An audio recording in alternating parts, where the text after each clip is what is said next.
20:30, 16:06. Escuchame un segundito. Prepárate el cafecito.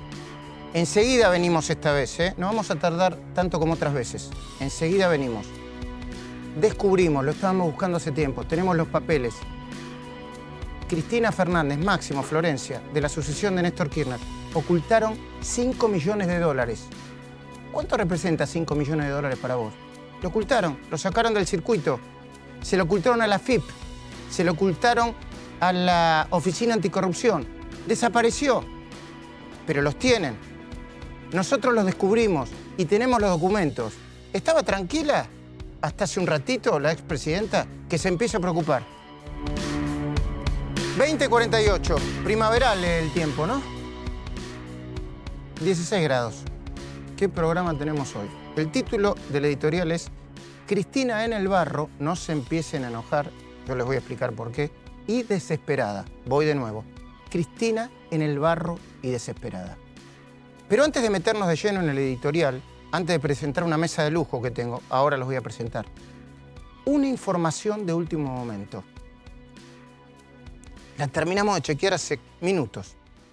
La justicia acaba de descubrir, escucha bien, que Cristina, Máximo y Florencia ocultaron a la AFIP y a la Oficina Anticorrupción 22 certificados de plazos fijos por la suma total de casi 25 millones de pesos. Voy de nuevo, escuchás las cifras, ¿no? 22 plazos fijos por la suma total de 25 millones de pesos. Ahora te voy a decir cuánto estaba el dólar en aquel momento y vas a saber de qué cantidad de dinero estamos hablando. El ocultamiento, repito, ocultamiento, lo escondieron. Tuvo lugar a fines de 2010. ¿Sabés cuándo? Después de la muerte de Néstor Kirchner. Después de la muerte de Néstor Kirchner, mientras se despedían de él prácticamente. Esto significa que los certificados de los plazos fijos equivalían, fines de 2010, ahí tengo la fecha, a más de 5 millones de dólares de la época. ¿Me esperan un segundito? Buenas noches a todos. 5 palos verdes. Bueno. Perdón, Julio Blanc. Buenas noches, gracias por venir. Primera vez que venís a la cornisa. La expresidenta te nombró en la entrevista, ¿no? ¿Te atendió? Sí, me aludió un par de veces, sí. Bueno, ahora hablamos de eso. Pablo Sirven. ¿Cómo estás? Muy interesante la nota de hoy sobre el caso Maldonado, ¿eh? Y sobre los medios y las entrevistas de Luis Novarecio. Ahora te voy a preguntar. Débora, buenas noches, gracias por venir. No, ¿Me decías? por favor. Decía que esos 20 millones de pesos o 5 millones de dólares para la época están estrictamente vinculados con una cifra muy similar que Máximo Kirchner también va a tener que explicar qué hizo con ellos, que es con la otra investigación respecto del Banco de Galicia. A eso quería llegar. Los desaparecieron. Los desaparecieron del circuito bancario y de la AFIP y de la Oficina Anticorrupción, donde los tienen que declarar. ¿Cómo lo sé esto? ¿Lo inventé yo? No, el escandaloso dato fue aportado, escucha bien este nombre, por Raquel Moyano. ¿Quién es Raquel Moyano? La administradora de la sucesión Néstor Kirchner, designada por el juez Claudio Bonadío en el marco de la causa Los Sauces. Los Sauces, el juicio por el que Cristina está procesada, imputada como jefa de una asociación ilícita y acusada de recibir coimas a través de los alquileres que le pagaban Lázaro Báez y Cristóbal López. La maniobra, esta maniobra de ocultamiento, yo no quiero utilizar la palabra desaparecido, logro desaparecer cada 5 minutos, porque ya vamos a ir al caso Maldonado. Pero bueno, no están. Y la maniobra representa el colmo de la impunidad acá. Porque nosotros somos periodistas y trabajamos con el contexto. ¿Saben cuándo sucedió eso? ¿Saben cuándo desaparecieron estos 15 millones de dólares? Cristina se encaminaba a la reelección que ganaría con el 54% de los votos. La AFIP no se molestaba en confrontar los datos de la declaración jurada de la jefa y compararlos con la realidad. Imagínate, Débora. Bueno, yo me imagino y le pongo nombre y apellido, que es Ricardo Echegaray, el ex titular de la AFIP, que va a tener que explicar no solamente cómo fue todo el entramado financiero de los Kirchner, también de Lázaro Báez. No nos olvidemos que cerró la sucursal de AFIP de Bahía Blanca solo para proteger a Lázaro, y también en la mafia de los contenedores, en la causa que tiene el doctor Marcelo Aguinsky, el jefe de todo el entramado de la aduana es AFIP, es Echegaray. Bueno, de nuevo, dije por ahí 15 millones de dólares, no, son 5 millones de dólares, no me quiero equivocar, 5 millones de dólares. Los 22 certificados de plazo fijo, jamás declarados, habían sido depositados en el Banco de Santa Cruz. Sigo con el contexto, el Banco de Santa Cruz. Una entidad a la que la familia Kirchner siempre manejó como si fuera propia. Es como si tuvieran un banco propio. En una época laburó Lázaro Báez, 5 minutos, después pasó a ser el gran empresario de la obra pública. La Oficina Anticorrupción no investigaba ningún acto de corrupción de aquel gobierno. ¿Cómo no iban a desaparecer sin ningún problema 5 palos verdes? Todos se limitaron a recibir y aceptar como válidos los datos mentirosos que ya en ese momento daba ¿quién? Víctor Manzanares, el contador hoy preso de la familia, sin cuestionar ningún contenido de los datos. Claro, dibujaron el número, pero si no me crees, si no crees en lo que te estoy diciendo, si ya empezaste a putear por las redes de uno u otro lado, ya mismo te muestro en las pantallas los certificados de los plazos fijos que jamás incluyeron en la sucesión. A ver, ¿qué estoy viendo ahí? ¿Qué están viendo, muchachos? Este es uno de los plazos fijos, de los 22 plazos fijos que no declararon. Por ahí debemos tener la fecha, ¿no? ¿Dónde está? A ver, detenete en uno. Tipo de documento, Kirchner Néstor, Fernández Elizabeth Cristina, Kirchner Máximo Carlos. Fíjate la fecha, 13 de mayo de 2010. Todavía estaba vivo Néstor. Obviamente se renovaban los plazos fijos. De nuevo, 22 plazos fijos por 25 palos pesos. De nuevo, Néstor Carlos Kirchner, Fernández Cristina Elizabeth, Banco de Santa Cruz, ahí tenés, Julio Argentino Roca. O sea, estaban. El dinero es de uno de los plazos fijos, puede ser cualquiera. Lo importante es que suman, y esto está en la causa, 25 palos pesos. Es decir, el equivalente a 5 palos verdes. Silvina Martínez, la asesora de Margarita Stolbizer, quien también accedió al dato por ser amiga del tribunal. Y acá me paro. Amiga del tribunal no es que es amiga de Bonadío, ¿eh? Margarita Stolbizer y Silvina Martínez fueron aceptadas como amigas del tribunal para aportar a la causa, recibir información. Es un mecanismo habitual. Tiene una hipótesis del porqué de esta omisión. Y yo creo que tiene razón. Cree que Cristina pudo haber usado esos 5 millones de dólares ocultos no declarados para comprar autos, propiedades e incluso hoteles, como el Waldorf. San Felice lo tenés, ¿no? Hoteles como el Waldorf a través de prestanombres, como Lázaro Báez. Lázaro Báez tiene, según la justicia, 250 palos verdes en propiedades, etcétera, etcétera. Es lo que lo pudieron detectar hasta ahora, aviones. Bueno, y San Felice compró, recordá, el Hotel Waldorf por una plata que no la tenía en su declaración jurada, no tenía cómo justificarla. Desaparecieron 5 palos y la justicia lo detectó. Por eso la expresidenta puede hablar. Ahora vamos a hablar de eso, de la entrevista, y vamos a hablar de política. No sé cómo explicártelo más. La familia Kirchner escondió 5 millones de dólares ante la AFIP y la Oficina Anticorrupción. Si te quedó alguna cosa todavía no muy clara, mira este informe, porque te lo va a terminar de aclarar. Pero no te pierdas un segundo, ¿eh? Dale.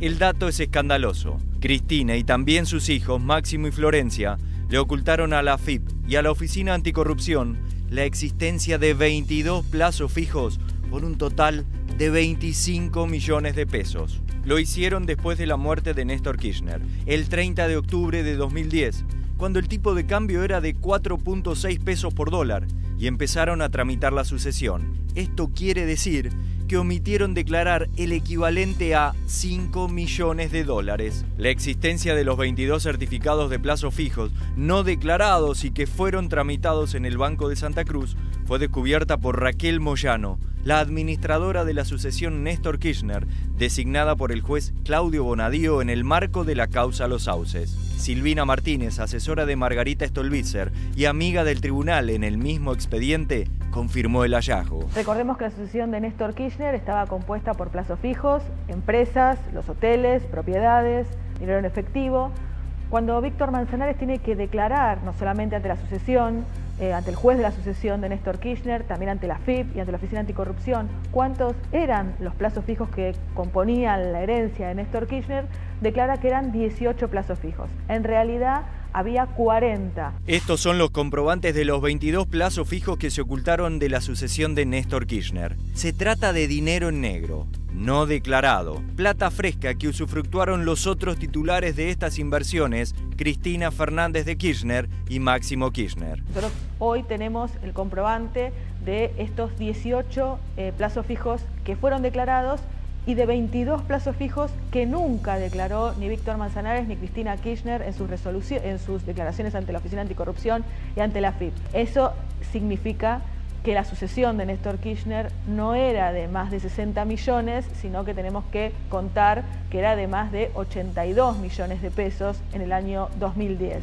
Otra vez, 22 plazos fijos, por un valor de 5 millones de dólares, fueron omitidos de declarar por la entonces familia presidencial. Como se puede ver en estos comprobantes, cada una de las inversiones de los Kirchner dejaban una suculenta ganancia mensual. Se supone que el objetivo de esta maniobra para ocultar este dinero en efectivo era ocultarlo de los organismos tributarios y quizá este dinero haya ido a parar a la compra por parte de otros testaferros de la familia Kirchner que no podían justificar el dinero que tenían para comprar propiedades, otros hoteles, más inmuebles, autos o empresas.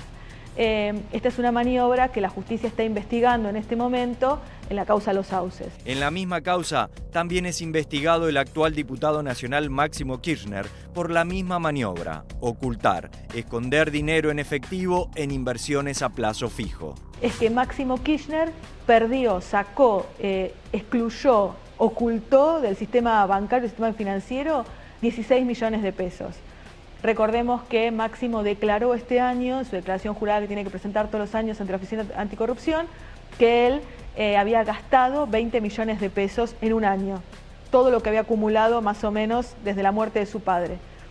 Del acuerdo a los registros bancarios que surgen en la causa Los Sauces, Máximo tenía 20 millones de pesos, los extrajo a principios del 2016 y solo 4 millones volvieron al sistema financiero, al sistema bancario. El resto se perdieron. Se supone que el objetivo de Máximo Kirchner, diputado nacional, era ocultarlo de la justicia, que estaba dictando medidas cautelares y estaba investigando a la familia por distintos delitos de corrupción.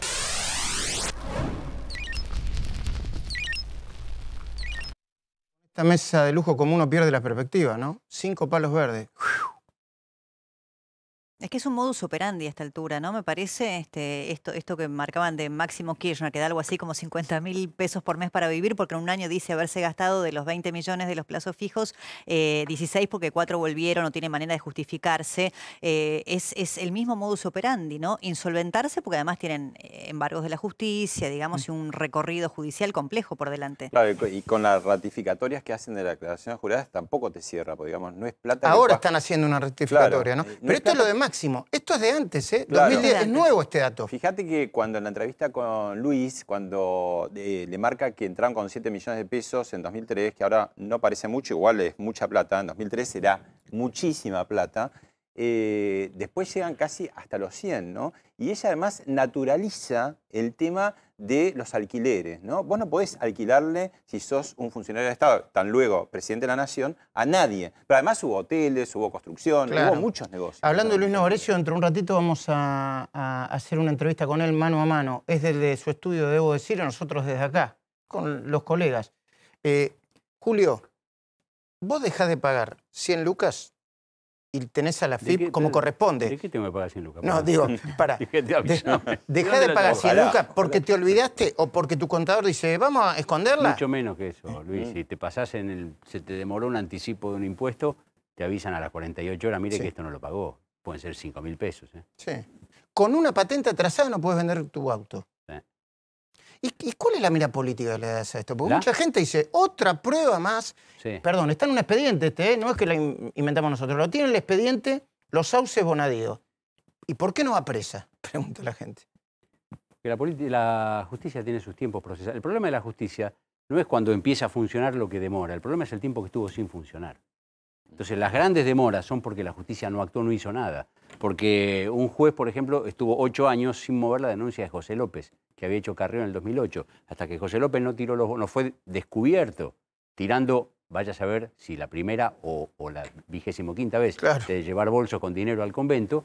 Entonces ahí la justicia no tuvo más remedio que actuar. Había dormido 8 años. Cuando empieza a actuar, las cosas empiezan a moverse. Y si Cristina no va presa es porque ningún juez considera que hoy esté en condiciones de tener esa penalidad o esa prisión Todavía. preventiva. No sé si hay que todavía. reconocer que la justicia es espasmódica, ¿no? Digo, Sí. si bien los 3 poderes, según la Constitución, son independientes, digamos, hay una interrelación y los jueces, especialmente los federales, son muy sensibles al termómetro, al sismógrafo político. Fíjate Bueno, antes de las PASO, después claro de las que sí. PASO, ¿qué va a pasar después del 22 Luis, de octubre? Hay 2 causales básicas, ¿sabés? Para poner presa a una persona antes de que sea... ¿Entorpecimiento de la causa? O peligro de fuga. Bueno, pero ahora... El juez Bonadío, si le preguntas, te dice peligro de fuga. No, cada vez Sí. que se fue convocada, Cristina, Estuvo a le derecho. pudo gustar más o menos, pero fue. Pero cuidado, puntualmente Hugo, ahora Irurzún, recién lo estamos hablando con Débora, el camarista, Sí. le dijo al juez que tiene la causa de debido, al juez Rodríguez, mire Sí. que tiene la acumulación de procesamientos, es una causal más, Ujú. ¿eh? Así Y es. Cristina tiene muchos procesamientos acumulados, 3. gravísimos. 3 en este momento. Bueno, y acá entramos de la parte de la justicia a la política. Después de semejante informe, después de comprobar con datos reales cómo el futuro político y personal de Cristina se vuelve más oscuro, porque es inevitable esto, está ahí, se puede comprender por qué ella empieza a hacer cosas que vamos a discutir acá con la mesa, pero que antes jamás se habría permitido. Se le nota la hilacha, se le nota la enorme desesperación, porque de otra manera, con sinceridad, bueno, yo estoy seguro, jamás iría al pie de Daniel Haddad, el empresario al que obligó con amenazas a vender C5N y Radio 10. Párate acá. En el cumpleaños de su mujer, a Haddad y a su mujer los balearon en un restaurante del partido de San Isidro. Una antena de Radio 10 de repente se cayó de un día para el otro. Las presiones que tenía Haddad de la FIP de ese momento para vender eran enormes. Algunos hablan de un accidente de helicóptero, pero yo no quiero cargar en datos que no tengo comprobados o que no vinculo directamente. ¿Vos hubieras pensado, si no estuviera en la situación en la que está, política en la que está, que Cristina se sometería a una entrevista realizada por nuestro colega y amigo de este canal, Luis Novarecio? Un periodista que no es del palo de ellos y que le hizo preguntas que en otro contexto jamás habría permitido. Yo no me lo hubiera imaginado nunca. Esto, en los términos en que ella entiende la política, es descender a los infiernos. Es enchastrarse en el barro del enemigo. Como dijo Víctor Hugo Morales. Fue con el enemigo, dijo Víctor Hugo Morales. Mami, cómo se perdió ese hombre. Vuelvo. Es enchastrarse en el barro del enemigo, porque es la lógica de ellos. Embadurnarse en una mugre que no puede controlar. Significa estar desesperada, mendigando un voto. Porque en el fondo sabe que en octubre va a perder. Y también sabe que si pierde, esto es así. Mira, Pablo y Julio, sobre todo, analizan la política desde hace muchos años, como yo. Sabe que si pierde en el peronismo, se va a convertir en presa fácil de los, con todo respeto digo, por su actitud, tiburones del peronismo. Los tiburones que hace tiempo se la quieren comer, no pueden, pero si pudiesen comérsela, se la comen de un solo bocado. Fíjate que ya ni ¿Compartís? esperaron No. siquiera... ¿No? No. Pero no esperaron siquiera la elección. En los últimos días, Pichetto, Randazzo, Delía, Luis Delía, Urtubey, ya le marcan la cancha. Ya Diga, huelen haga- sangre, ¿no? Huelen sangre. Haga su Pero partido, Julio dice señora. que no. A ver, ¿por qué no? Una cosa es decir, no Me la voy a vamos animar comer. con Cristina. Otra cosa es, ¿Qué? El cara a cara. Le decírselo. tienen miedo. se hacen pis encima. ¿En serio? ¿Y por qué no lo hicieron hasta ahora? Pero esto no tiene que ver con la política, tiene que ver con la psicología. Y la psicología juega en la política. Y con la Hay política... gente, perdón, Sí, Débora, sí. cuando dos personas quedan frente a frente, juega la política, la historia, la psicología, el talante, si le duele el estómago en ese momento, todo juega. Sí, Julio, mientras Y que no pierda. Cristina, en el mano a mano, muy pocos se le han insolentado políticamente a Cristina. Uno fue Randazzo, otro fue Pichetto. Champe, pero están Los gobernadores están esperando. Dicen, Perdón, yo no hablo que desaparezca políticamente. no, ¿cómo Digo, va a separar? Si tiene 3,5 millones de votos en la provincia de Buenos Aires, perdiendo, ¿Aún perdiendo? y las dos cosas van a perder. se va a van pasar. presentar como precandidata a presidenta, No como sé. advirtió con Luis Novarecio, es un hizo. Lo que mensaje. pregunto es, ¿cómo haces para sacarla de la cancha, vos peronista que querés renovar, a un dirigente Con que elecciones. tiene 3,5 millones en la provincia de Buenos Y Aires? con elecciones. Pero ¿qué hacen los intendentes? Es lo que hablábamos antes con Luis. Cuando tengan que renovar... Tiran boletas por todos lados, Y vean tiran una que boleta Cristina que Kirchner cambiemos. es la única que tiene los votos. Ella lo dijo cuando le dijo a Luis Novarecio, si soy un obstáculo me excluyo. Esa no es la frase más relevante a mi modo de ver. La frase más relevante es la que precede a esa, cuando ella dice, bueno, yo quiero decir que la que tiene los votos hoy soy yo. Si hay algún otro dirigente que tenga mayor caudal electoral, que lo diga, porque hasta ahora los que sostenían eso Bueno, sacaron Además, malos resultados. a nivel nacional, 21% menos que lo que tuvo Néstor Sí, Kirchner, claro. que perdió con Carlos Menem en la Esto- primera vuelta en Todo 2003. lo que dicen ustedes, especialmente lo que dice Julio, es muy interesante para el análisis político. Para el país, vamos para atrás. O sea, vamos a pasarnos 20 años discutiendo a Cristina hasta que tenga un solo voto. No depende de nosotros, depende de... A ver, No, la bueno. voluntad de los periodistas no cambia la No, realidad, es cierto, afortunadamente. es cierto, Entonces es nosotros cierto. miramos lo que pasa. O sea, miramos, Eh, damos datos y analizamos la política. Dale.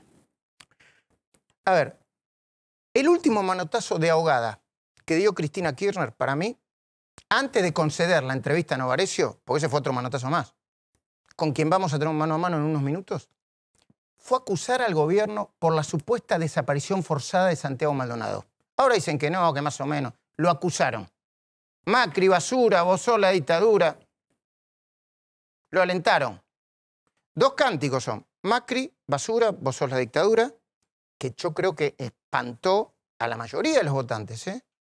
Y el otro cántico, siempre amenazante a esta altura, a volver, Perdón, no va a volver va a volver al Senado, Cristina. Eso también, aflojemos un poco. ¿A dónde va a volver? ¿Al Senado? Con Pichetto marcándole la cancha. Pero lo de Maldonado tampoco le resultó. Vamos, muchachos, Cristina mostró una pancarta y se montó de eso, le salió el tiro por la culata porque justo se encontró cara a cara con la mamá de una víctima de la tragedia de Once. Ahí está, esa pancarta. Pero ella, Cristina, quien no da puntadas al hilo, ya entendió que ahora ni siquiera eso, el aprovechamiento de la desaparición de Santiago, le alcanza para sumar votos. Está en todas las encuestas, ¿eh? Que el resultado negativo de las muestras de ADN en los vehículos de gendarmería terminaron de dar por tierra la hipótesis, lo escribió hoy Julio Blanc, de la desaparición forzada, dice el Ministerio de Seguridad. ADN, ¿está Maldonado ahí? No. Y yo creo que Cristina entendió, porque es inteligente, ¿eh? Muchos le dicen, perdón, entre comillas, psicópata, psicótica, es inteligente. Puede ser lo que vos quieras, pero es muy inteligente. Se da cuenta de todo. Y ella entendió que tampoco agitando y manipulando testigos en Esquel van a lograr que Unidad Ciudadana le gane a Cambiemos en la provincia de Buenos Aires. Espérenme un segundito ahí. A vos te dijeron algo, Pablo, y a mí me consta eso. Bueno, dos cosas. Un testigo, había una abogada creo que del CELS, Sí. manipulando un testigo. Cállate la boca, no digas. Y eso está Hay documentado un y grabado. video, no sé si lo veremos, ¿no? Pero hay Sí. un video. Ese video existe. Existe. A mí me consta que existe. Y la otra cosa muy interesante también es los 10 focus group que se hicieron en el Gran Buenos Aires, en el conurbano, donde no sale espontáneamente el nombre de Santiago Maldonado, que es un tema que sí en el círculo rojo, que somos todos nosotros, periodistas, dirigentes, empresarios, de los dos lados de la grieta, nos interesa, ¿no? A un lado de la grieta, evidentemente, lo que hace es cohesionar mucho más el voto duro de Cambiemos, porque ven que detrás de este drama hay una manipulación. Sí, un aprovechamiento, a ver, descarado. Yo supongo que el gobierno también debe aprovechar de los no resultados, como lo escribió hoy Julio Blanc, pero hay un aprovechamiento descarado que no le salió bien de acuerdo a cómo estaba hoy la investigación y lo que dijo el juez Otranto. Es verdad. Yo digo, hay un aprovechamiento electoralista, canallesco, de parte del kirchnerismo, que es parte de la tragedia que significa el caso Maldonado para nosotros, para los argentinos. Exactamente. Nosotros construimos, todos nosotros, todo lo que estamos viendo, lo que estamos acá, la gente que está en el estudio, la gente que está viendo el programa, todos, y los que no están viendo también. Construimos una sola cosa que se sostuvo a pesar de todos los problemas que tuvimos del 83 para acá, que fue el nunca más. Alfonsín fue el que lo puso en acto, pero la construcción es de la sociedad. Y no estuvo Alfonsín y la construcción se mantuvo. Esto es nunca más a la violencia política, nunca más a las desapariciones. Eso no es motivo de competencia política. El kirchnerismo, que se quedó sin el argumento económico-social con el cual perdió las PASO, se aprovechó de eso. Agarró esto. El gobierno me parece que tuvo una actitud incorrecta absolutamente. Al principio. Al hacerse el distraído, porque los números daban que, en los números de las encuestas daban que Maldonado no impactaba electoralmente. Y me parece que actuaron con desdén. Y además porque el tema de derechos humanos no lo sienten. Bien, digo esto. Me mandó hoy una, la puedo decir, una encuesta de las que hace las encuestas mensuales de Enrique Zuleta. Enrique Zuleta, yo la leí. A vos te habrá llegado también. Conocimiento del caso Maldonado, encuesta nacional, 87%. Altísimo. Algunos están muy informados, poquito, la mayoría sabe de qué se trata, 87%. Responsabilidad del gobierno, 54%. La gente dice responsabilidad del gobierno aclararlo, no lo que pasó, sino la justicia, 78%, o sea que la gente le reclama mucho a la justicia. Impacto electoral, 40 dice que va a tener, 40 dice que no va a tener. Esto es, pareciera neutro en términos electorales. Ahora, si nosotros corremos atrás del impacto electoral, ya sea el kirchnerismo buscando sacar ventaja, o el gobierno diciendo cómo es neutral, lo aplastamos. Claro, bueno, es egoísmo, ¿viste? Hay egoísmo de todas las partes. Y convertir a Maldonado, antes que nada, en símbolo de cierta impunidad, en vez de buscar a Santiago persona. Es decir, se tardó tanto porque interesaba políticamente. Bueno, el gobierno, por un lado, no nos va a restar votos. Y al otro lado, decir, queremos el símbolo. No lo busquen, busquen una sola hipótesis. Bueno, mientras por no eso, sabes si están arriba. A ver, yo como periodista y ciudadano, que soy todo junto, no soy un día periodista y otro día ciudadano, primero digo, yo también quiero la aparición con vida de Santiago Maldonado. ¿Qué quiero decir? No me gusta que sea bandera de 2 o 3 organismos de derechos humanos o no sé, estudiantes universitarios. Yo también lo quiero con vida y lo reclamo. Y pongo la pancarta acá. Mírala, está acá, ¿eh? Yo quiero la aparición con vida de Santiago Maldonado. ¿Y qué hago como ciudadano y periodista? Te muestro lo que te tengo que mostrar. El domingo pasado, desde La Cornisa, te presentamos un informe que dio una especie de giro a la causa. De hecho, ahora nos van a citar a declarar por ese informe. Ahora prepárate porque tenemos 2 informes que van a ser determinantes para las decisiones que en las próximas horas deberá tomar el juez federal Guido Otranto. Una, presta atención, es la reconstrucción exclusiva de lo que hicieron los 8 gendarmes que llegaron al río. Reconstrucción realizada en base a los testimonios que prestaron los propios 8 gendarmes ante asuntos internos de la fuerza y también, de manera individual, ante el juez de la causa. Es un material valiosísimo. Lo vas a ver por primera vez porque te vas a enterar cómo se movió cada uno. Le pusimos de título a este informe, insisto, prestar atención, algo pasó en el río, la reconstrucción. Son las 11:20 de la mañana del martes 1 de agosto de 2017. Es la Ruta 40 en el departamento de Cuyamen, a la altura de la estación Leleque. El comandante Escola, al mando de unos 40 efectivos, da la orden de avance. ¡Vamos, señores, avancen! Los gendarmes corren y comienzan a sonar los disparos de las escopetas antitumulto.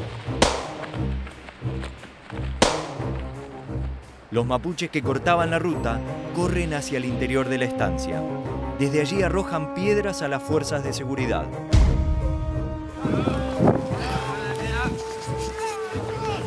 Los gendarmes avanzan, los persiguen, en la tranquera de la estancia, uno de los efectivos se retira herido de un piedrazo. Es el cabo Primero Yáñez. 2 mujeres le brindan los primeros auxilios. En el interior de la estancia, todo era tensión. Los protestantes mapuches corren hacia el río y hasta allí los persiguen un grupo de 8 gendarmes. A partir de ahora vas a ver una reconstrucción del accionar de 8 gendarmes. Para la justicia, algo pasó en el río. Este es el recorrido realizado por el subalférez Emanuel Echazú. Según su declaración, Echazú dijo que entró al predio de la estancia Leleque. Al momento de atravesar la tranquera recibió un piedrazo en el rostro. Igualmente, siguió corriendo detrás de los mapuches, cruzó la vía de la Trochita y llegó hasta el río Chubut. Si bien Echazú no era escopetero, en estas imágenes se lo puede ver subiendo la barranca desde el río con una escopeta en la mano y con sangre en su cara. Luego regresa unos metros más y es atendido al pie del Unimog. Quien también llegó al río fue Neri Armando Robledo, del Escuadrón 35 de El Bolsón. Robledo se dirige rápidamente hacia el río como lo muestra esta animación. 15 días después de este operativo, confesó haber arrojado una piedra a un manifestante que se encontraba a unos 30 metros de él, cruzando el río Chubut. Dice que lo hizo en defensa personal, porque un mapuche le dio un piedrazo en la rodilla. Casi al mismo lugar que Robledo llegó Juan Carlos Peloso, quien declaró haber visto a Robledo arrojar la piedra al manifestante y que le dijo: «Sí, le pegaste». En las últimas horas, la justicia puso el ojo en el recorrido del cabo Darío Rafael Soilán, quien también llegó al borde del río Chubut. Soilán declaró que escuchó a Peloso decir: «Tenemos a uno», aunque no vio si en verdad algún manifestante pudo ser detenido. Y también declaró que al borde del río efectuó 2 disparos con su escopeta antimotines. Soilán declaró que vio a 2 personas cruzar el río y que uno de ellos llevaba campera celeste. El cabo Ramón Vera, que también llegó al borde del río, tiene una especialidad: es rescatista. Vera le pidió permiso a su superior para arrojarse al río Chubut, pero le ordenaron que no lo haga. Al borde del río también llegaron los gendarmes Fortunato, Yucra y Segovia. 8 agentes en total. La justicia analiza las declaraciones e intenta reconstruir qué pasó en el río Chubut. En estas heladas aguas de la Patagonia puede estar la clave para saber finalmente qué sucedió con Santiago Maldonado.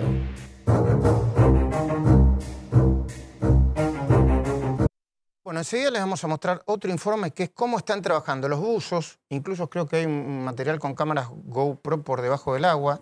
Un vuelo que hizo Hugo Machiavelli, que está viniendo de Esquel. Hugo, buenas noches. Hola, buenas noches. Y todo lo que pasa en la causa Maldonado. Ahora, esto que vimos acá es muy importante, porque, no sé si lo expliqué bien, ¿se entiende lo que es? Sí, claro. Son los recorridos de los 8. Acá, ahora, el juez está focalizado en los 8 que fueron hasta el río. Y en qué hicieron cada uno. Hay contradicciones entre los gendarmes, pero las contradicciones, dice el juez, no son lo suficientes como para determinar que, qué sé yo, uno le haya pegado, o lo haya herido, o lo haya matado, o lo haya desaparecido. ¿No es así? Es así, y permitime que te adelante algo que está pasando ahora, que desde el Departamento de Violencia Institucional del Ministerio de Seguridad están elaborando un informe completo que le van a presentar al juez Guido Tranto, a la ministra Bullrich y al resto de los organismos intervinientes en la causa sobre todos los detalles de lo que pasó ahí en el borde del río.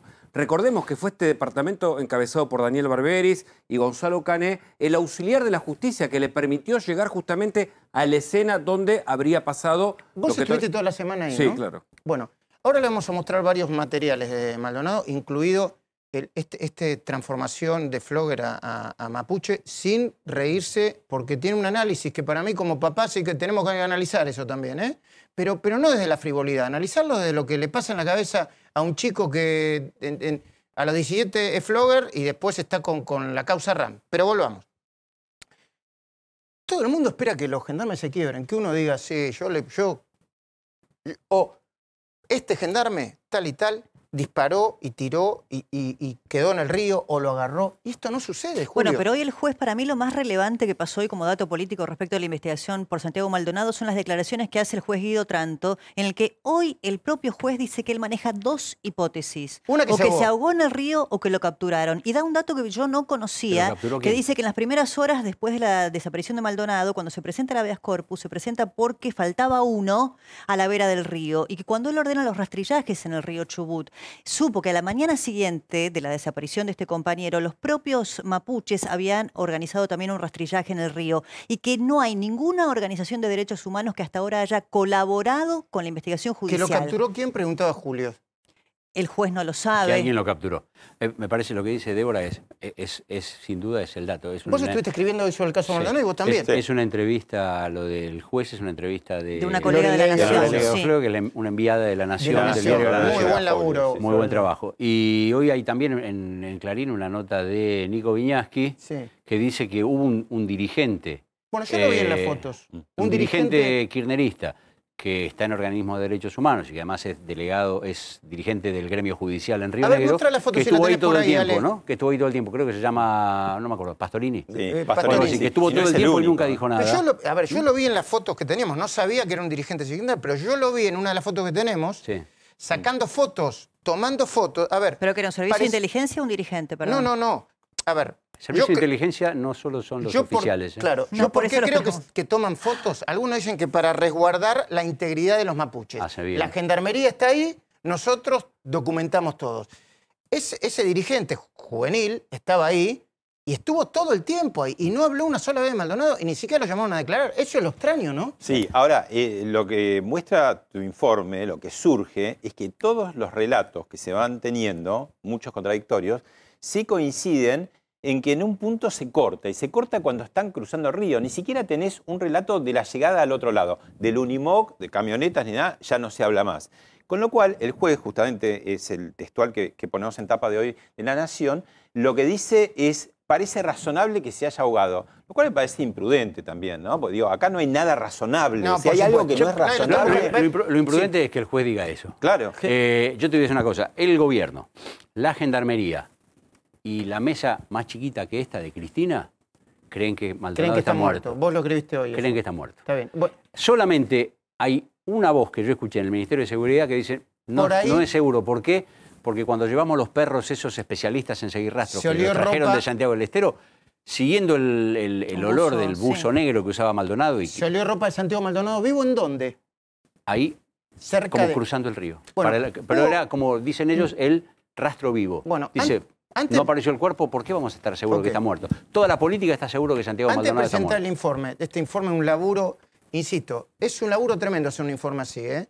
En una situación compleja, con mucho material distinto de audio, de video, con drones, desde arriba, desde abajo, por el río. Lo están buscando, pero ¿están esperando que se rompa un pacto de silencio o no? Hay una clave en el informe interno de Gendarmería, por eso también el Ministerio de Seguridad está instrumentando un cambio en ese modelo de cómo se constituye un expediente interno. Recordemos que hay 5 expedientes. Hay 2, que uno es el de Gendarmería, que es el primero que surge, porque justamente Chazú confecciona un informe, luego el del Ministerio de Seguridad, más los 3 expedientes judiciales. Pero ahí también aparece una clave. Nosotros le preguntamos al abogado de Gendarmería sobre ese tema.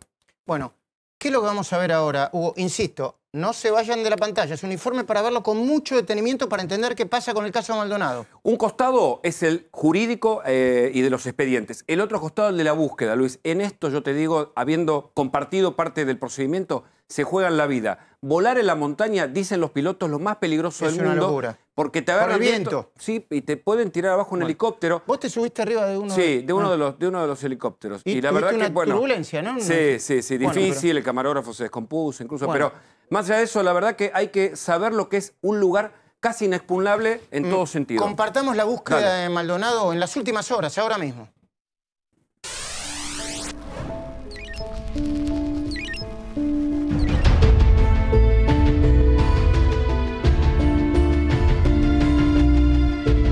Las investigaciones sobre el caso Maldonado están centradas por un lado en el rastrillaje del territorio y por el otro en los expedientes. Y aquí se armó el primero, en Gendarmería. Y ahí estarían las claves, ya que el gendarme Robledo nunca había declarado antes que arrojó una piedra. y también hay contradicciones de otros gendarmes. Y atención, porque la policía de Chubut tiene mucho para decir. Doctor, el primer expediente es el de Gendarmería y ahí aparecen las fisuras. El expediente interno, bueno, de las declaraciones que se omitieron en ese... Eso corre por cuenta del señor periodista que lo dice. Sí. Hay, por un lado, un expediente interno y hay otro lado... La fisura la dice usted. Yo no sé hubo omisiones. Hubo omisiones de las balas de goma, omisiones... Lo desconozco y no existe eso. Primero y principal, en las armas de fuego, en la piedra... Son actuaciones secretas, son actuaciones reservadas. Doctor, ¿es cierto que un gendarme lloró frente a una de las declaraciones en uno de los expedientes que obran en la causa? Judicialmente ninguno. ¿Y internamente?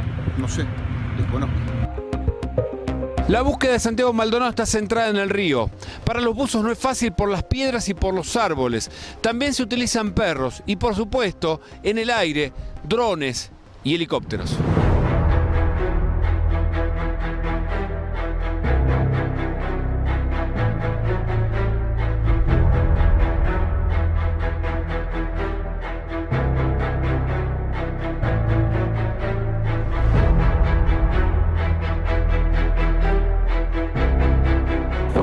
De subir en este helicóptero de la Policía Federal para sobrevolar todo el río Chubut, en donde se está efectuando el rastrillaje buscando a Santiago Maldonado.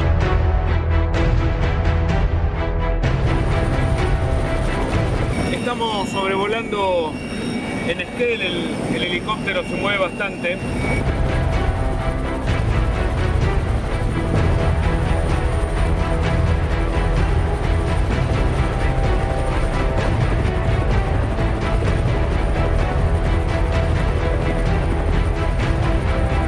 Bueno, lo que ustedes ven ahí adelante es la silueta que hace el río Chubut paralelo a la montaña. El río Chubut es escarpado, es caudaloso y tiene formas en zigzagueo, lo cual hace dificultoso la búsqueda. Más que esto no se puede bajar, estamos al límite de lo que se puede descender y la distancia a la que uno se puede acercar no es más que esta. Ya los vientos aquí hacen sacudir el helicóptero de la policía.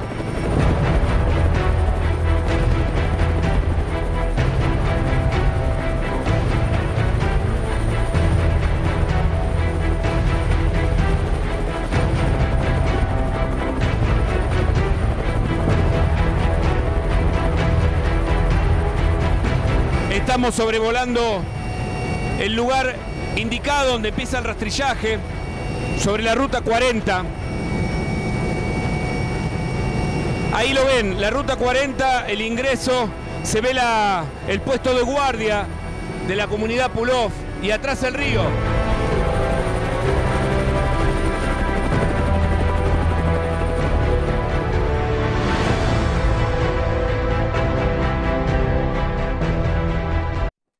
Bueno, impresionante cómo parecía que se movía ese... No se percibe todo lo que pasa ahí, pero... se movió un montón. Ale, ¿podemos poner un poquitito de imágenes? Porque yo quiero preguntarte, nosotros desde la mirada que nosotros tenemos de la cámara, no sé si es imposible ver un cuerpo, pero es medio difícil ver un cuerpo desde ahí. Es ¿no? muy complejo, hoy lo dice el propio Mucha juez Guido distancia. Otranto. Primero el recorrido del río, que es muy extenso, la cantidad de kilómetros, la correntada. Vos fíjate, incluso la cantidad de árboles que hace muy difícil también pensar que en una eventual persecución entre los manifestantes y los gendarmes pudo haber habido esto que declararon algunos respecto de la puntería en la pedrada o en la balacera, si es que la hubo, ¿no? Muy lejos, ¿no? 20, 30 y si metros. está sumergido o semisumergido, peor todavía, no puedes verlo. ¿no? O Claro, sea, porque el cuerpo tiende a hundirse si se congela. A ver, eso que estamos viendo ahí, ponete en la pantalla. Bueno, Claro. ahora me sacaron de... a ver si puedes hacer una toma aérea. ¿Eso que estamos viendo ahí qué es, Hugo? Bueno, ahí tenés la montaña y tenés el río. En esa zona justamente... ¿Es el río donde- Ese es el río Chubut, ese que se ve ahí. Que donde está bien... de un lado están los mapuches y de otro lado están los gendarmes. Sí, digamos que la ruta 40 está de este lado, pero en cualquier caso, el río en esa zona, casualmente, está pegado a la montaña. Eso hace de que sea muy difícil volar por ahí. Ni los drones lo han llevado como papelitos. Bueno, y los buzos, Sí. que vos hablaste con ellos, hicieron Sí, un sí. laburo tremendo. ¿Pueden ver, se puede ver claramente bajo del agua ¿Ves? Ahí hay río. Claro. Bueno, esta es una de las fotos donde está subiendo Echazú o alguno de los escopeteros. Bueno. Ahí está el río. Pero está lleno de arbustos ese río. Pero, y además, esta última corrida, esta es la escena. Pero ¿para dónde fue la corrida? ¿Fue para acá? ¿Fue para acá? ¿Fue para acá? Hay dudas sobre eso, incluso judiciales. Por eso el miércoles se hace una reconstrucción en esa zona para ver cuál fue el último tramo. Y lo que te decía de los buzos, ¿sabes lo que tienen que hacer? No hacen buceo, hacen snorkel, porque no hay tanta profundidad para entrar con tubos de oxígeno, respiran con el famoso cañito, y las correntadas hacen que en algún momento, me decía uno, se tengan que poner duros para ser llevado por la corriente y van rebotando casi entre las piernas. Para pasar por debajo de los árboles tienen que pasarla a los árboles conforme a la correntada y entrarle por abajo. Y un aspecto que me preguntabas, si es bastante cristalina el agua, sería lo único, digamos, posible para hacer un trabajo que por ahora lleva 50 kilómetros de río nada más. Ahora, la gran intriga es por qué el juez no entra, se dijo porque era un lugar sagrado, bueno, al principio, porque hay atentados en el hoy el mundo juez y se dijo, si entra. yo entraba, había un ataque, había tiros, era un conflicto. Está Esquel cerca, Esquel Sí. está tranquila, pero es una, Bueno. como decimos los periodistas, una tensa calma. El ¿no? otro problema que tenemos nosotros desde acá es que no solamente no sabemos, bueno, Hugo nos cuenta bastante lo que significa la comunidad de mapuches acá. Y acá yo no quiero, no quiero burlarme de nadie. Sí me quiero explicar. ¿Me pones la foto de Jonas Wallace, Facundo Jonas Wallace, que es el hermano del Jonas Wallace que está preso? Por un lado, Flogger, un hallazgo de creo que la gente Tenes, si no me equivoco, y después ahí hay un dato. A su versión mapuche lo encontraron en un auto con un arma blanca, dicen los gendarmes, dispuestos a atacar. ¿Mm? Yo acá quería reflexionar como periodista y como padre también. ¿Qué hace que un chico ahora tiene 20 y cuánto, Nico Jonas? 20 y pico de años. Es la edad de todos, el promedio de todos. 3 años atrás, 4 años atrás, con Cumbio, con toda esa, bandita simpática, sea Flogger. Él dice que se divirtió, ¿no? Bueno, Incluso. Sí. Y de repente sea mapuche mapuche del RAM, Julio, con el compromiso, la carga, los niveles de, en algún sentido, violencia política que tiene esto. ¿Me explicás? No tengo explicación. Bueno, yo tengo una hipótesis. Pero vos sí. No, yo tengo una hipótesis. No es la hipótesis clásica de decir a los 18 sos revolucionario, pero por supuesto que hay compromiso de mucha gente, por un lado, de comunidades indígenas en la República histórico. Hay muchos aprovechadores y hay una especie de onda, es la onda. Por favor, que no se me malinterprete. La misma onda, tipo previa que hay en algunos estudiantes que toman en algunos estudiantes que tienen los colegios, ni hablemos de los padres, ¿no? Que son unos trasnochados que creen que son simpáticos porque le van atrás de lo que dicen los hijos. ¿Hay algo de eso? Es que son dos discusiones distintas, digamos. Una es la búsqueda de Santiago Maldonado, que es un tema que a todos, absolutamente a todos, en defensa de los derechos humanos, nos debe preocupar, independientemente de las posiciones políticas. Y otra discusión que subyace naturalmente es la de los reclamos de los pueblos originarios, en donde ahí sí se entremezcla todo tipo de cuestiones, los reclamos legítimos y aquellos otros que provienen del aprovechamiento político. Hoy también me parece que es interesante lo que dice el juez Otranto respecto de lo que pasa en el sur con esta problemática que lleva décadas, que no es nueva, pero que ha tomado un grado de violencia política muy fuerte. Por eso él dice que no pudo entrar aquel 16 de agosto cuando quiso a estos territorios porque lo debió hacer cumpliendo un protocolo muy particular para evitar la violencia. ¿Hay frivolidad o no hay frivolidad en alguno? Nos Totalmente. animamos a decir, yo no digo en todo. A mí me parece que tienen incluso, te diría, un sesgo estos personajes, porque ni étnicamente los reconoces como mapuches, casi de tinte capuzotiano. Claro, porque la forma de referirse... Pablo Sirven comparó a los mapuches con los personajes de Capusotto. Incluso algunas vestimentas que vos ves, como, no sé, vinchas compradas, hasta en Zara, me atrevo a decir, bueno, ¿viste? Porque... Ya ahora pasaste al gorilismo Fernando Iglesias, que los acusa de tener Adidas. Se compró una Adidas, bueno, ¿qué problema hay? Una zapatilla. Me parece lo que hay en estos grupos es un sentimiento antisistema muy fuerte. ¿No? Cuando la Nata entrevista a Jones Wallace, y si nosotros estamos contra el capitalismo, o cuando Longobardi habla con él, estamos contra el capitalismo, contra el Estado, estamos contra el sistema. Y eso es un discurso que históricamente siempre sedujo a los jóvenes, a los adolescentes, a la gente que busca por dónde canalizar sus ideales y su espíritu de reacción ante lo que la sociedad le mayoría impone. absoluta en los mapuches, sí, ojo, el pueblo mapuche no hace esto. El RAM, una minoría absoluta. Claro. El problema es que no sean carne de cañón. Que chicos ilusionados... Hoy están siendo. Bueno, ¿cómo? Hoy están siendo. Carne de cañón política están siendo. Los Desarrollame mapuches y el esa idea. RAM y están siendo usados para disputa política. ¿Carne de cañón político por parte de quién? De los organismos de derechos humanos, del dirigente kirchnerista que estuvo ahí y no dijo nada. Están usando a los mapuches. Al frente mandan a los mapuches. El viernes los mapuches pidieron ser querellantes en la causa. ¿Por qué? Porque dice que, bueno, que es parte de su lucha. Y reivindican a Jones Walla, que está detenido, al jefe de todos ellos, al jefe del RAM, que está detenido y con pedido de extradición de Chile. Entonces, me parece que hay quienes van, miran, controlan, hablan por abajo, y al frente los mandan a Bueno, estos Julio, grupos esa mapuches. utilización es Porque peligrosa. dijo, el tema de Maldonado a nosotros nos sirve de vidriera. Lo dijo así, sin anestesia. ¿Dijo? Digo, en el reportaje de La Nata Sí. y en otros reportajes dice, para nosotros, incluso se comparó con Fidel Castro, ¿no? Como diciendo, bueno, esta vidriera a nosotros nos viene bárbaro. Yo quiero pasar de una vidriera a la otra.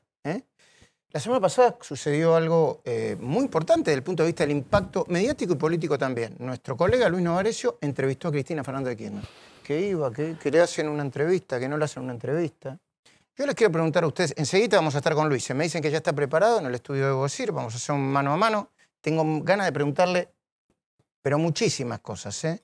Por ejemplo, una de las cosas que quiero preguntarle, ¿cómo fue antes y después? El contacto, ¿viste? Hasta físico. Te da un beso, te da la mano, esa cosa de tensión. Por ahí me contaron, por ahí él no lo va a decir porque estaba laburando, que parece que cuando había un vaso de agua, después de la entrevista, ese vaso de agua, que estaba sin una burbuja, terminó con un montón de burbujas. Perdón, para los que creen en la energía. No es solamente lo que le voy a preguntar. ¿Quién ganó y quién perdió con la entrevista? ¿Cristina? ¿Cristina ganó o perdió con la entrevista? Creo que para Cristina fue neutro, ¿no? No sé. ¿Me esperan un segundito? Dale. Y, a ver, Novarecio nos está escuchando. Y no importa, fue la previa esta, de segundo. ¿Qué? ¿Hubieras hecho la nota que le hizo Luis Novarecio a Cristina? Ojalá. Ojalá hubiese podido tener la oportunidad de conversar con ella y me parece que Luis lo hizo muy bien. Hizo las preguntas que había que hacer. Alguna gente se enoja porque dice, ¿cómo le dejó decir tal cosa? Los periodistas, cuando entrevistamos, tiene un formato profesional la entrevista. En la entrevista, el periodista nunca tiene que ser la estrella, en la entrevista menos, porque la estrella o el que tiene que hablar y el que tiene que exponerse ante el público que está mirando es el entrevistador. Es el entrevistador. Entonces vos preguntale y que el otro conteste. Cristina fue exactamente igual a sí misma. Y guarda que si vos lo interrumpís como me sale a mí, la gente en vez de enojarse con el entrevistado, se enoja con vos porque dice, déjalo hablar, ¿para qué lo entrevistás? Cuando tenés 10 años para preguntar, es difícil abarcar todo el temario. A mí me hubiera gustado hacer esa entrevista, la que hizo Luis, porque me parece que abarcó... Yo tenía mucho escepticismo, ¿no? Antes. Y digo, mirá, las preguntas que hace. Creo que a ella no le agregó mucho. Creo que ella fue por un país adolescente. Esto de decir, podemos pintar las paredes, podemos tomar la calle. Y me parece lo más grave cuando dijo... No hay dictadura, pero no hay Estado de Derecho. Y si no hay Estado de Derecho, ¿qué es? No, eso es... Ahora, te nombró a vos, te incorporó, te sacudió. ¿Qué dijo? Porque hacerle referencia a la gente porque quizás no está enterada del tema. Cristina se ocupó de Julio Blanc, acá presente. Sí, sin nombrarme, aludiéndome. Pero por un tema que ya está medio viejo, ¿no? Pero contalo. Que fue sobre alguna vez que yo dije que hubo periodismo de guerra, se hizo periodismo de guerra en la época de Cristina, Sí. Cuando quien quiere tener buena leche y entenderlo, y no solo usarlo para su relato, ¿qué dice? ¿Qué es lo que dijimos nosotros? Mirá, la prensa y los periodistas fuimos sometidos a una hostilidad inédita del 1983 para acá. Siempre hubo tensión con los gobiernos, pero hostilidad como fue la de un gobierno que puso el poder del Estado contra algunos medios y algunos periodistas, nunca. Esa fue la declaración de guerra. Fue una guerra del gobierno contra la prensa que no se sometía a la pauta publicitaria. Entonces, bueno, en la guerra vos primero te sorprendés, después te resistís o tratás de que no te sacudan y algún día decís, che, pero yo también voy a sacar una mano.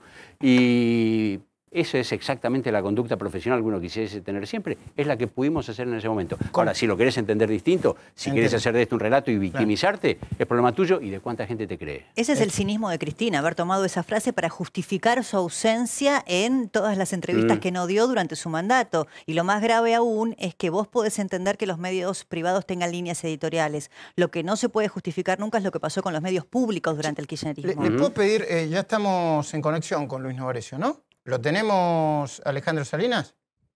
¿Tenemos comunicación con él? Lo tenemos. Luis, muy buenas noches, felicitaciones de nuevo, lo hice en la radio, lo hago ahora. Qué semanita, mi vida, ¿no? Hola Luis, hola a todos, sé que está Pablo, Julio Blanc, Plager, espero no olvidarme de nadie, así que buenas noches a todos, ¿cómo les va? Bueno, muy bien. Antes de empezar a conversar con vos, Luis, que ha sido, bueno, el trending topic de la semana, te diría, junto con Cristina Fernández de Kirchner, hicimos un compilado sobre las repercusiones que tuvo lo que te atreviste a hacer. Mirá. Dale, vamos.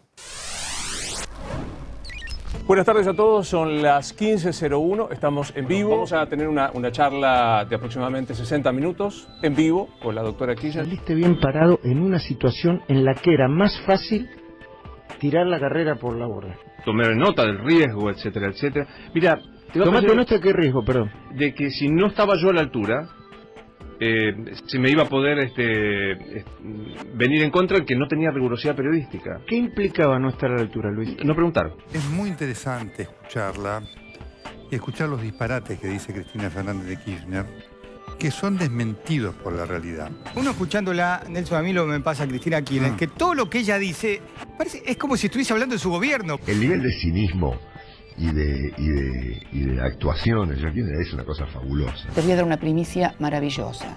Si en el 2019 yo soy un obstáculo para lograr la unidad del peronismo y ganar las elecciones, no voy a hacer ningún obstáculo, al contrario. Es un gran personaje, Cristina. Sí. Está completamente demente. Yo creo personalmente que la gente que ama a Cristina la ama un poco más a raíz de la nota y la gente que la detesta la odia un poco más. Cristina no está acostumbrada a hacer notas con periodistas profesionales como Novarecio. Está acostumbrada a hacer entrevistas con periodistas tal vez cercanos ideológicamente que por lo general le tiran centros. Cristina está en un momento de debilidad, si no, no da esta nota. Cristina no resiste preguntas sin mentir. Tiene que mentir para contestar preguntas. Lo que está haciendo Cristina aquí es expresando toda su debilidad, toda junta. Un psicópata no tiene asunción de la realidad. Caramba. Un psicópata dijo, ¿no? ¿Sabes que a mí me pareció muy bueno que ganamos todos con el reportaje? Sí. ¿Quién ganó y quién perdió? Ganamos todos. ¿Sabes por qué? Porque que una figura política como Cristina, 2 veces presidenta por el voto popular, que durante 10 años no quiso hablar, tenga o decida hablar sin la protección de sus periodistas, de su guardia periodística. Sin protección. Digo, eso está bárbaro. Claro. ¿Por qué? Porque marca el signo de los tiempos, Luis. Lo aprovechamos. Se acabó eso de antes, no va más. ¿Lo aprovechamos a Luis Novarecio? Claro. Luis, primera pregunta. Cuando terminó la entrevista, ¿sentiste que estaba frente a quién? Perdón, te voy a hacer una pregunta brutal. ¿Frente a una psicópata, como dijo Nelson Castro? Mira, Luis, yo hoy voy a contar algunos detalles de lo que fue la pre y el post. Cuando termine tu programa, La Cornisa, voy a contar algunas cosas que forman parte de una crónica periodística. A mí me comprenden las generales de la ley frente a la pregunta tuya porque me parece que yo no puedo opinar del entrevistado cuando termine la nota. Vos y yo que trabajamos en la misma radio, en Radio La Red, tenemos una norma. Cuando se corta el teléfono de un entrevistado, no se puede hablar frente a él porque es una falta de lealtad, incluso para el entrevistado menos respetuoso. Entonces, calificar a la doctora Kirchner, primero no soy psicólogo ni psiquiatra, y me parece que yo soy esclavo de lo que dije o no dije de la nota. Si me preguntás cómo lo vi tenso. Si me preguntás si fue sencillo hacer la nota, no lo fue. Creo que el nivel de incomodidad fue mutuo. Y digamos, me parece que la primera expresión que tuvo la doctora Kirchner cuando yo le pregunté por qué estaba sentada ahí, lo definió. Dijo, estoy en un medio que fue siempre hostil conmigo, con un periodista que no piensa en nada parecido a mí. Me pareció que esto era el modo de contar el clima que se vivía. Luis, ayer yo vi una pelea tremenda, ahora vas a ver con qué tiene que ver. Una pelea entre el Canelo Álvarez y, ¿cómo se llama? Bolovnik, creo. Una pelea tremenda en donde durante los 15 rounds parecía que uno de los dos se iba a caer. No te podías despegar de la televisión. Y yo sentí eso mismo, que en cualquier momento se pudría todo. ¿Vos sentiste la energía, ¿Sentiste que en algún momento se pudría todo, más allá de que vos sos muy correcto, muy amable? Sí, la verdad que sí. Mira, la nota estaba pautada en solo 60 minutos. Esto fue el único condicionamiento que se puso cuando Daniel Haddad me ofreció, que de paso quiero decir, chapó periodístico por Daniel Haddad, por Infobae, por la persistencia, por buscar la nota y especialmente gracias por la generosidad de ofrecerme hacerla, porque hay muy buenos periodistas también. El único condicionamiento eran 60 minutos de entrevista. Se extendió a casi 2 horas, 1 hora 58 para ser más preciso. Yo en el momento en el que traje a la mesa a Norberto Yarvide, pensé que se iba a complicar la cosa. Hola Luis, quería preguntarte, me parece que el pasaje de López, el sollozo contenido, el pedido que le sirvas agua, tiene después un momento muy significativo, que no sé si pasó un poco de largo, que es cuando ella dice, bueno, en un matrimonio, y uno piensa, va a hablar de la infidelidad. No, dice, en un matrimonio no se sabe si el marido, ni siquiera dijo el otro miembro de la pareja, una esposa, dijo, el marido tiene cosas ilegales. ¿Qué se te pasó por la cabeza cuando dijo eso? Es muy sutil y, como siempre, muy inteligente lo que decís, Pablo. Absolutamente. Tuve la misma impresión. Es más, o nosotros tenemos algún problema con la infidelidad, yo pensé, va para el lado de la infidelidad. La verdad que hay que leer, yo creo que la nota hay que leerla con segundas y terceras líneas. Lo que vos estás mencionando respecto de uno no sabe lo que hace su marido, me pareció fortísimo, definitivamente. Luis, Débora Flager, ¿cómo te va? Felicitaciones otra vez. Hablando de interpretaciones o de segundas líneas, te quería preguntar, porque incluso hoy los editorialistas, acá está Julio Blanc y Pablo Sirven, de todos los diarios, interpretaban la declaración de Cristina respecto de que si soy un obstáculo me excluyo para el 2019. Creo que es uno de los pocos temas que ella saca sin que vos se lo preguntes, porque del 2019 no hablaron, sin que ella lo proponga. ¿Qué interpretación haces vos? ¿Si ella realmente se estaba excluyendo o si estaba lanzando su candidatura, teniendo en cuenta que preexistente a esa frase, que fue la que recorrió después todos los portales, ella dijo, la que tiene los votos soy yo? A ver, a mí me parece que claramente, y lo charlamos, Debbie, el día de Intratables, mirándola en retrospectiva, lo que ella fue a decir, soy candidata. O sea, tengan claro que yo tengo los votos, soy la candidata. Es raro, porque ella cita en alguna, dice, qué extraño que yo sea el obstáculo si soy la que tiene el 35% de los votos de la provincia de Buenos Aires. Y me parece que lo único que quería en esta entrevista, aparte de que es razonable, que por eso aparece así en los medios, era decir eso. O sea, yo le planteé un abanico de presente, pasado y futuro, y a la segunda pregunta que vinculaba al pasado, muy vinculado con el presente, porque estábamos hablando de Nisman, y me dijo que vamos a hablar solo del pasado, ella quería hablar, me parece que vino a decir esto, me autoexcluyo de una candidatura que si vos te autoexcluís es porque estás. Julio, te quiero hacer una pregunta. Sí, claro. Luis, buenas noches, ¿cómo va? ¿Estás? Estoy de acuerdo con vos en que lo que hizo Cristina fue decir voy a ser candidata en el 2019 si puedo. El relato de la exclusión ya lo había hecho este año antes de ser candidata para las PASO. Dijo, no, yo sí soy un obstáculo y al final me vinieron a pedir. Bueno, esos son los caminos que tienen los políticos para generarse sus operativos clamores. Digo, vos en esa posición, cuando entrevistás a una persona de los quilates y del peso político que tiene Cristina, ¿vos sentís que tenés que juzgarla o que tenés que mostrarla como es? Yo creo que este es el trabajo de esto último, creo, El trabajo del reportero, del que hace una entrevista, que no es cualquier cosa, es un género periodístico que tiene reglas, que tiene normas, es desnudar a la otra persona tal cual es. A ver, recién yo los escuchaba antes de entrar cuando me decían la repregunta, Venezuela, pongamos el caso del Estado de Derecho, creo que era Pablo el que lo decía. Yo le pregunté 3 veces. En Venezuela, ¿hay Estado de Derecho? Y ella no contestó. A mí me parece que el televidente, no demasiado avisado, el televidente normal, se da cuenta que está contestando. No es trabajo mío recalcar o hacer una valoración de lo que está diciendo. Mi trabajo es, me parece, en una entrevista de esta envergadura, que tiene un tiempo determinado, un temario acotado. Salvo la nota de Jorge Rial aquí, no había habido entrevistas al expresidente. Entonces yo tenía 155 tópicos para tocar. Con el equipo de Infobae, ahí estaban Gaby Cosifi, Leo Tagliabue, Fede Mayol, Valeria Cavallo. Dijimos, a ver, ¿qué 12 temas no pueden dejar de estar? Bueno, había 12 temas y ahí los planteamos. ¿Podían ser otros? Sí. Luis, yo sé que vos sos muy cuidadoso. Cuando empecé a hacerte la primera pregunta, yo sé cómo trabajamos, porque en la radio trabajamos así. Hay una norma que incluso nosotros nos planteamos. Nosotros hacemos entrevistas duras o no. ¿Cortamos? no hablamos más del entrevistador. Obviamente. Que el que escucha, escuche lo que quiere.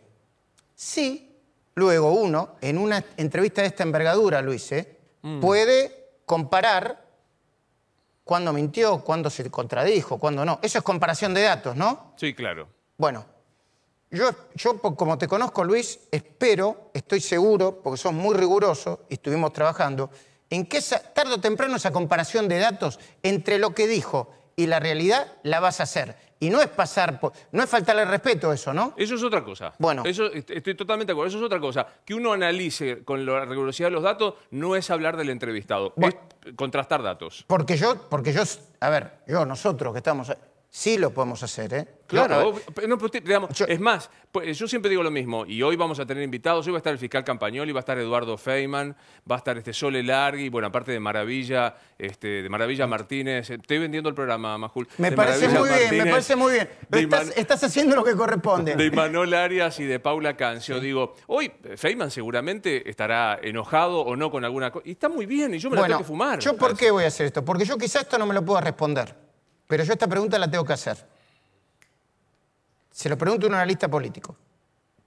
¿Qué es lo que hace que Daniel Haddad, y esto va por cuenta mía, después de recibir amenazas de presiones fortísimas para vender C5N, para vender Radio 10, después de parte de Cristina Fernández de Kirchner, primero de Néstor en su momento, después de Cristina Fernández de Kirchner, de pedir sistemáticamente la cabeza de Marcelo Longobardi, continúo,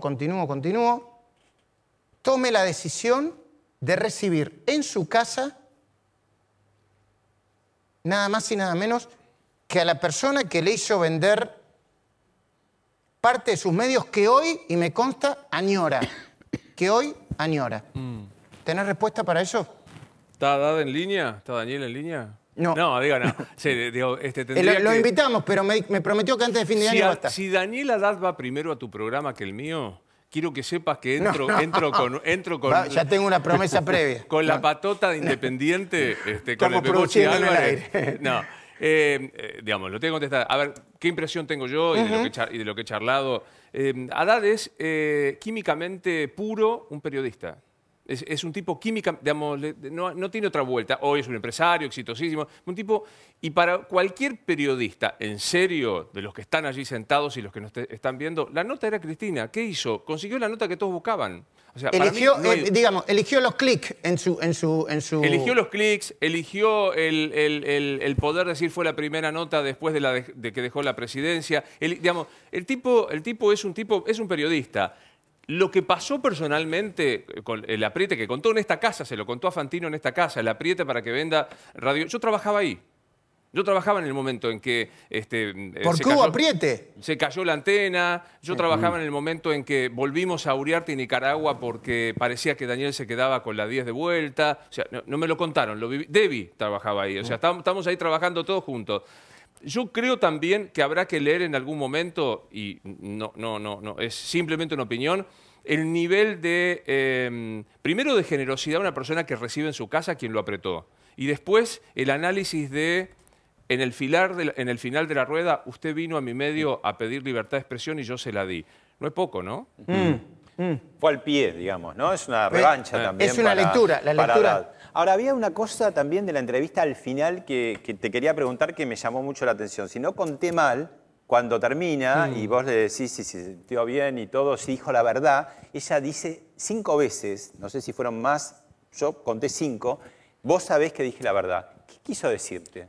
Perdón, ¿sabés qué me están mandando todo el mundo? Perdón, antes de eso, te interrumpo. Hay un montón de ringtone y de audios que están llegando por cadenas. A ver si lo puedo... No sé si se puede hacer esto en televisión. Escuche, me lo mandaron ayer. Sí, absolutamente. Sí, absolutamente. Vos sabés que sí. Vos sabés que sí. Vos sabés que sí. 4 veces dijo. Ante la pregunta de que, Luis... Sirven, quiero decirte que ese es mi editorial ahora en 5 minutos cuando empiece el programa. No me compliques la vida. Ese es mi editorial. Se llama spoilear eso. Bueno, es un problema para dónde vas. Porque Sirven es un tipo inteligente que no solo es un gran periodista, sino que analiza los medios. Yo creo que hay momentos de clímax de la nota. no recuerdo cuál fue la expresión, ¿me puede servir un vaso de agua? Y un silencio de 19 segundos, que la tele es un siglo, el vos sabés que sí. Sí, es muy, muy interesante. Muy interesante. Vos sabés que sí ante la pregunta de usted dijo la verdad y toda la verdad. Sí. Y lo tuvo que repetir varias veces. Sí. Y yo creo que, digamos, yo le contesté a eso. En un ratito vamos a pasar el video porque digo, me estaba intentando, me atraía hacia ella. Vos sabés que sí, si yo lo negaba, le estaba diciendo mentirosa. Y si lo consentía, me hacía de ella. Entonces, había solo un modo de salir de allí, me pareció, que de decir, doctora, acá yo no estoy para valorar los dichos, yo estoy para preguntarle. Bueno, hágase cargo de lo que está diciendo. Está claro. Yo te quiero hacer una pregunta que todo el mundo se la debe estar preguntando. Sí. ¿Cómo fue? Porque claro, cuando vos acordás una entrevista de esas características, Julio, vos también recibís gente en tu programa y haces vos también recibís, vos también, Débora. Hay determinados acuerdos mínimos, ¿eh?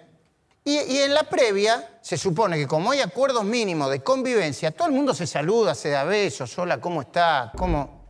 ¿Hubo imágenes o fotos así donde todo el mundo estaba contento? Ay, venía a mi living, qué sé yo. O todo mala onda, o todo tensión, o todo qué. El único acuerdo que hubo periodístico fueron 60 minutos. Punto. Pero no fueron 60 minutos. No, porque, digamos, cuando empezamos con esto, yo digo, doctora, si usted me... Sí, sigamos. Entonces, frente al sí, sigamos, y después a la hora 15, su asesor, yo escuchaba que decía, terminemos la nota, y yo lo estiré lo más que pude, que no fue poco, fueron 33 minutos más que seguimos hablando. Yo creo que ella hubiese seguido hablando una hora más. Yo también lo hubiera hecho. Digamos, su llegada fue, como ustedes la vieron en fotos, pasó por este pasillo que están todas las fotos, preguntó por qué no estaba la foto de ella. Y cuando ella te dice en un momento, vamos a hablar del presente, no me lleve al pasado, era como, a ver, yo te conozco a vos y lo interpreto así. Yo creo que en algún lugar ella quería hacer sentir a alguien que había determinado tipo de arreglo. Esto no me lleves al pasado.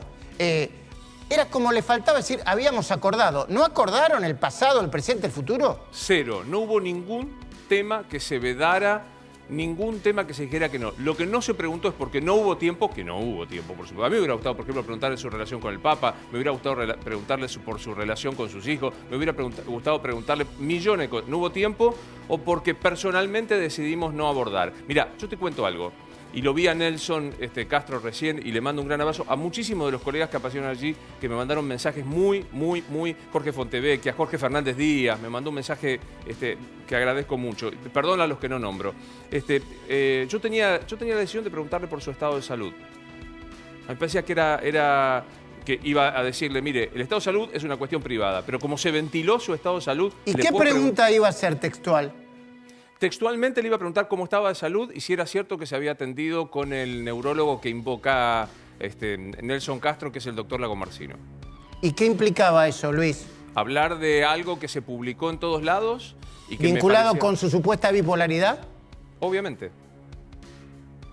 ¿Y por qué no le hiciste? No hicimos a tiempo. La verdad, no hicimos a tiempo.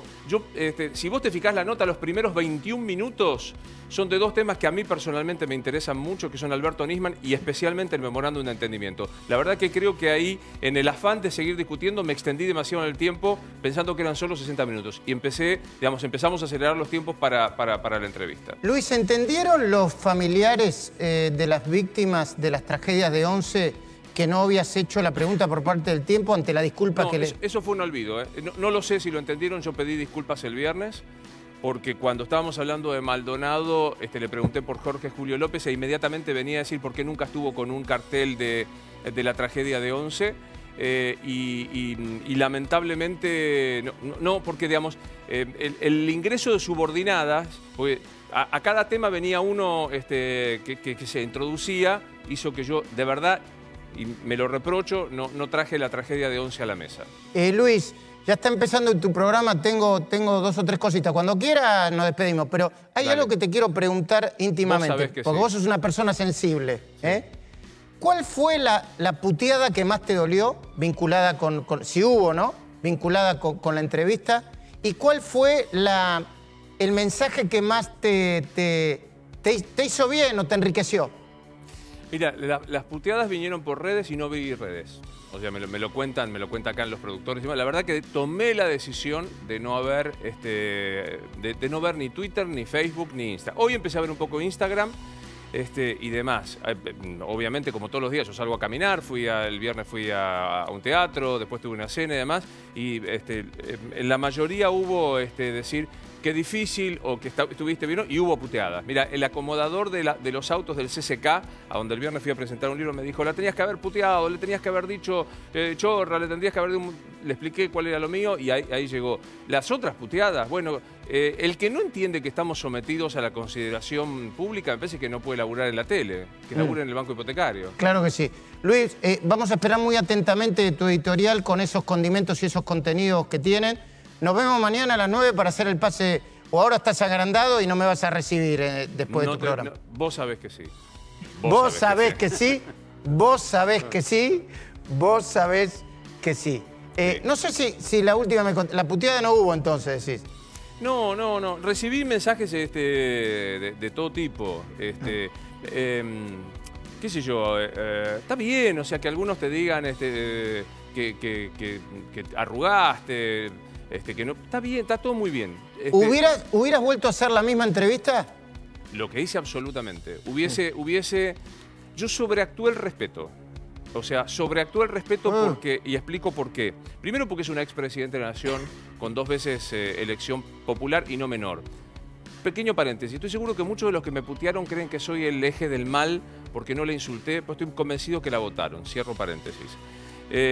Digamos, decidí sobreactuar esto porque una expresidente, porque yo soy respetuoso y porque sentí que incluso a todos y todas de los que no han sido respetuosos con el periodismo había que ofrecerles el respeto que no habían dado.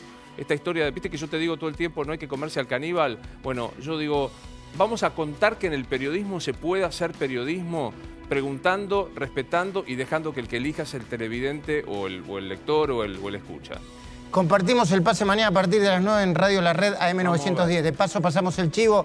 Disfrutá. Y estamos todos acá, sentaditos, miranos, hacia un plano, sentaditos, mirando tu programa. Muy atentos vamos a estar. Les agradezco mucho. Un beso a Debbie, a Pablo y a Julio Blanque. Muchas gracias. Muy Gracias. amables. Chao, Luis. Bueno, formalmente buenas noches. Hoy empezamos. Gracias, Luis. Muy amable.